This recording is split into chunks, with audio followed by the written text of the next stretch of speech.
Hello my dear friends, welcome to Lucky Education. और आज हम डिस्कस करेंगे डॉक्टर एपीजे अब्दुल कलाम जी के बारे में। हम पढ़ रहे हैं क्लास 10th की साइंस, चैप्टर नंबर 18 चल रहा है, इंडियन साइंटिस्ट एंड बायोग्राफी और अचीवमेंट्स। मतलब इंडियन साइंटिस्ट की बायोग्राफी देख रहे हैं और उनके अचीवमेंट्स देख रहे हैं। ठीक है, तो आज तो मेरे बहुत ही फेवरेट हैं डॉक्टर एपीजे अब्दुल कलाम, और I am sure not only mine, आप सबके भी फेवरेट होंगे डॉक्टर एपीजे अब्दुल कलाम जी। ठीक है, जो आज की डेट में हमारे बीच में नहीं है और बट बहुत ही महान है, सबके फेवरेट और युवाओं के स्पेशली सबसे ज़्यादा फेवरेट हैं, क्योंकि आप इनसे जितना ज़्यादा सीख सकते हो आई एम श्योर और किसी से नहीं सीख सकते कि कैसी कैसी सिचुएशंस में इन्होंने अपने आप को बहुत ऊपर लेके गए। शुरुआत में अखबार बेचते थे, न्यूज़पेपर बेच के अपना काम चलाते थे, पढ़ाई लिखाई करते थे, और वही व्यक्ति क्या बन गया, एक दिन साइंटिस्ट बनता है। पहले डीआरडीओ में जाते हैं, defence research and development organisation, जो मिसाइल विसाइल बनाते हैं। फिर इसरो में जाते हैं और फिर बनते हैं भारत के प्रधानमंत्री, राष्ट्रपति बनते हैं। क्या बनते हैं? प्रेसिडेंट ऑफ इंडिया बनते हैं। 2002 से 2007 के बीच में भारत के प्रेसिडेंट भी रहते हैं। तो सोचो कहाँ से जर्नी स्टार्ट की, न्यूज़पेपर से लेकर प्रेसिडेंट बनने तक, साइंटिस्ट। मतलब बहुत ही गजब की लाइफ रही है, बट बहुत ही ज़्यादा सिंपल और बहुत ही ज़्यादा डेडिकेटेड अपने काम के लिए। काम पर मतलब बहुत ही ज़्यादा फोकस रहता था। बाकी सिंपल लिविंग, हाई थिंकिंग, ऐसे इनकी मतलब विचारधारा थी। तो इनके बारे में जानेंगे। और ध्यान रखना, एक नंबर का क्वेश्चन ये भी पूछा जाता है कि who is known as missile man of India. तो डॉक्टर एपीजे अब्दुल कलाम को मिसाइल मैन ऑफ इंडिया के नाम से भी जानते हैं, क्योंकि भारत में आज की डेट में बहुत प्रकार की मिसाइलें, तो मिसाइलों की नींव रखने वाले, मिसाइलों का डेवलपमेंट करने वाले, या मिसाइल के डेवलपमेंट में बहुत ज़्यादा इन्होंने कंट्रीब्यूशन दिया है, इसीलिए इनको कहा जाता है the missile man of India, missile man doctor APJ Abdul Kalam ji. ठीक है, अच्छा, तो अब देखते हैं कि बुक में जो जो चीज़ें दे रखी हैं उनको डिस्कस करते हैं। तो इनका पूरा नाम है डॉक्टर अब्दुल पाकीर जैनुलाब्दीन अब्दुल कलाम, अब्दुल पाकीर जैनुलाब्दीन अब्दुल कलाम।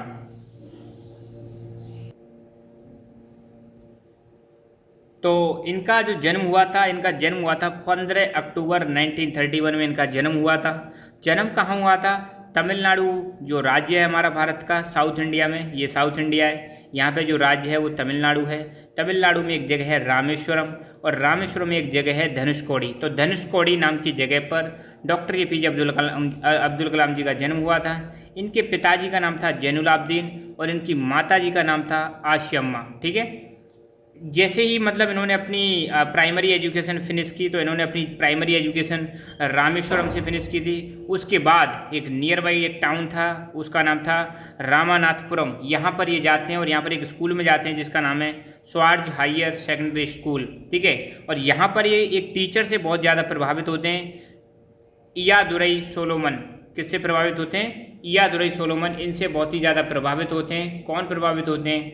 हमारे डॉक्टर एपीजे अब्दुल कलाम जी।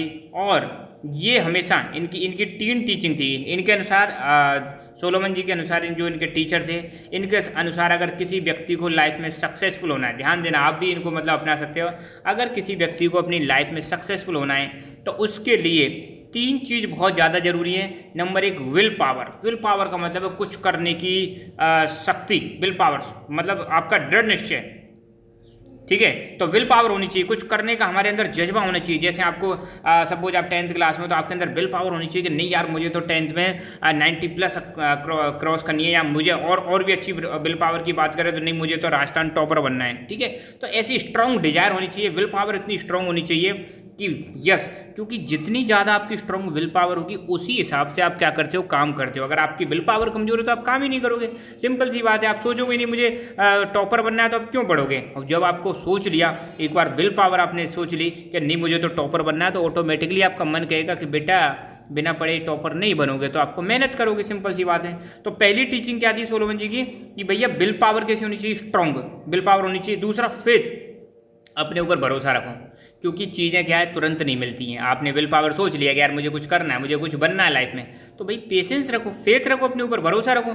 कई बार क्या फेलियर भी आती है, तो फेलियर आएगी तो इसका मतलब ये नहीं है कि मैं कुछ नहीं कर सकता, नहीं, यू कैन डू, आप कुछ भी कर सकते हो, बट आपको अपने ऊपर क्या रखना पड़ेगा? फेथ रखना पड़ेगा एंड होप आपको हमेशा आशावादी रहना पड़ेगा, निराशावादी नहीं। कुछ भी हो जाए फिर भी आपको क्या देखना है, एक आशा की किरण देखनी है, नहीं यार चलो नेक्स्ट टाइम हम करेंगे। या स्कूल में भी आपके नंबर कम आ रहे हैं तो नेक्स्ट टाइम चलो ठीक है, आशावादी बने रहो कि हाँ अब मैं अगली बार और अच्छी तरह से ट्राई करूँगा। ये नहीं कि मेरे नंबर आ गए तो फिर अब बेकार है, मेरी लाइफ ही खराब है। तो 3 चीज़ बहुत ज़्यादा जरूरी है, टीम टीचिंग बहुत इंपॉर्टेंट है सोलोमन जी की। एक तो विल पावर होनी चाहिए, ठीक है, कुछ करने की मतलब शक्ति होनी चाहिए, हमारे अंदर सोचने की शक्ति होनी चाहिए कि मुझे ये करना है, और दूसरा फेथ होना चाहिए अपने ऊपर, और होप होनी चाहिए। तो ये चीज़ इनको हमेशा फॉलो करते थे कौन, डॉक्टर APJ अब्दुल कलाम जी। और कहाँ से मिली है टीचिंग, ये इनको इनके स्कूल टीचर सोलोमन से मतलब मिली थी। He got entry in Madras university of technology 1954। 1954 में इनको मद्रास यूनिवर्सिटी ऑफ टेक्नोलॉजी में एडमिशन मिलता है, और यहाँ पर ये पढ़ते हैं एरोनॉटिकल इंजीनियरिंग। एरोनॉटिकल इंजीनियरिंग में मतलब ये जो अपने एरोप्लेन्स होते हैं इससे संबंधित क्या होती है, स्टडी होती है। 1958 में इनको सीनियर साइंटिस्ट अपॉइंट कर दिया जाता है DRDO में। कहाँ पे, DRDO, defence research and development organisation. Defence research and development organisation में सीनियर साइंटिस्ट बना दिया था। सोचो कितनी ज़्यादा इनके पास क्या थी, मतलब टैलेंट था। और किस पर काम कर रहे थे, हावरक्राफ्ट प्रोजेक्ट, इस पर काम कर रहे थे, ठीक है। इसके लिए इनको क्या बना दिया था, सीनियर साइंटिस्ट। 1962 में प्रोफेसर MG मेनन, 1962 में प्रोफेसर MG मेनन जो हैं ये इनसे बहुत ही ज़्यादा प्रभावित होते हैं। इनके डेडिकेशन मतलब किसी चीज़ के प्रति समर्पण, इतना ज़्यादा समर्पण होकर काम करते थे कि पहले काम बाकी सब काम बाद में, पहले अपना जो मेन गोल है वो पूरा करो, बाकी चीज़ें साइड में। तो प्रोफेसर MG मेनन के हार्डवर्क और डेडिकेशन से बहुत ही ज़्यादा प्रभावित होते हैं और इनको ले जाते हैं फिर इसरो में, Indian space and research organisation, यहाँ पर इनको ले जाते हैं, ठीक है। Kalam got training in rocket propulsion from NASA. NASA आपको पता है स्पेस एजेंसी अमेरिका की। तो अमेरिका में मतलब इनको क्या मिलती है, रॉकेट प्रोपल्सन की टेक्नोलॉजी मिलती है कि कैसे जो रॉकेट्स होते हैं अंतरिक्ष में जो सैटेलाइट्स को ले जाते हैं वो उनके प्रोपल्सन से संबंधित टेक्नोलॉजी की इनको ट्रेनिंग मिलती है। और सक्सेसफुली लॉन्च्ड नाइक अपाची जो कि US में बना हुआ था, ध्यान देना, नाइक अपाची पहला भारत का एक रॉकेट है जो कहाँ पर बना था, US मेड था। इसको ये सक्सेसफुली लॉन्च करवाते हैं और ये कब लॉन्च हुआ था, 1963 में, ठीक है। India launched first indigenous rocket Rohini 75 इन 1967। अब यहाँ पे ध्यान देना, मैंने कुछ पॉइंट ऐड कर दिया है। देखो यहाँ पे 2 पॉइंट है।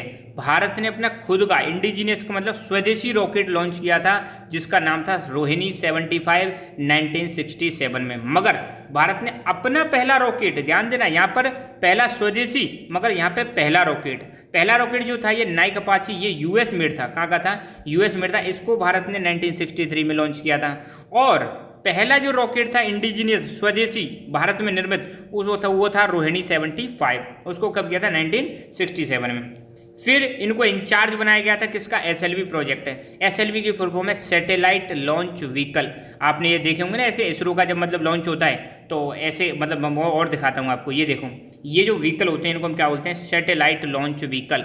सब में SLV लग रहा है, लास्ट में देख लो सब में SLV लग रहा है। तो SLV का मतलब सैटेलाइट लॉन्च व्हीकल। इनमें ऊपर की तरफ पेलोड होता है जिसको हम सैटेलाइट बोलते हैं, और ये नीचे से रॉकेट की तरह उड़ते हैं और फिर अलग अलग होते चले आते हैं। आप इसरो का लॉन्च देखना एक बार, यहाँ पर सैटेलाइट रहता है। तो सैटेलाइट को लॉन्च करने के लिए जो व्हीकल चाहिए उसको हम बोलते हैं सैटेलाइट लॉन्च व्हीकल, या इसको देसी भाषा में रॉकेट ही बोल देते हैं, ठीक है। तो SLV project, satellite launch vehicle project का इनको इंचार्ज बनाया जाता है। और इन्होंने SLV-3 को सक्सेसफुली लॉन्च किया, या फिर SLV-3 था वो सक्सेसफुली लॉन्च होता है डॉक्टर APJ अब्दुल कलाम की लीडरशिप में।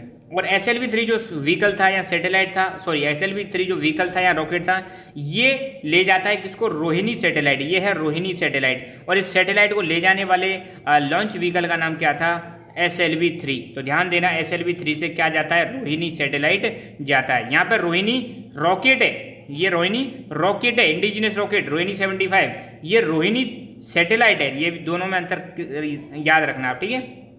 इंडिया में बहुत प्रकार के लॉन्च व्हीकल हैं, ये एक्स्ट्रा नॉलेज है, यहाँ पे आपको ध्यान रखना। हमारे पास सैटेलाइट लॉन्च व्हीकल है, ASLV है, ठीक है, PSLV है, GSLV है। GSLV भी Mark 1 Mark 2। GSLV में भी एक सबसे ज़्यादा जो बाहुबली रॉकेट है हमारा वो है GSLV Mark 3 MK 3 जियो सिंक्रोनस सैटेलाइट लॉन्च व्हीकल। और हमारा सबसे ज़्यादा जो एफिशिएंट और सबसे ज़्यादा जो हमें पैसा कमा के देता है वो है PSLV polar satellite launch vehicle. ये सबसे ज़्यादा आपको न्यूज में मिलता है, ठीक है।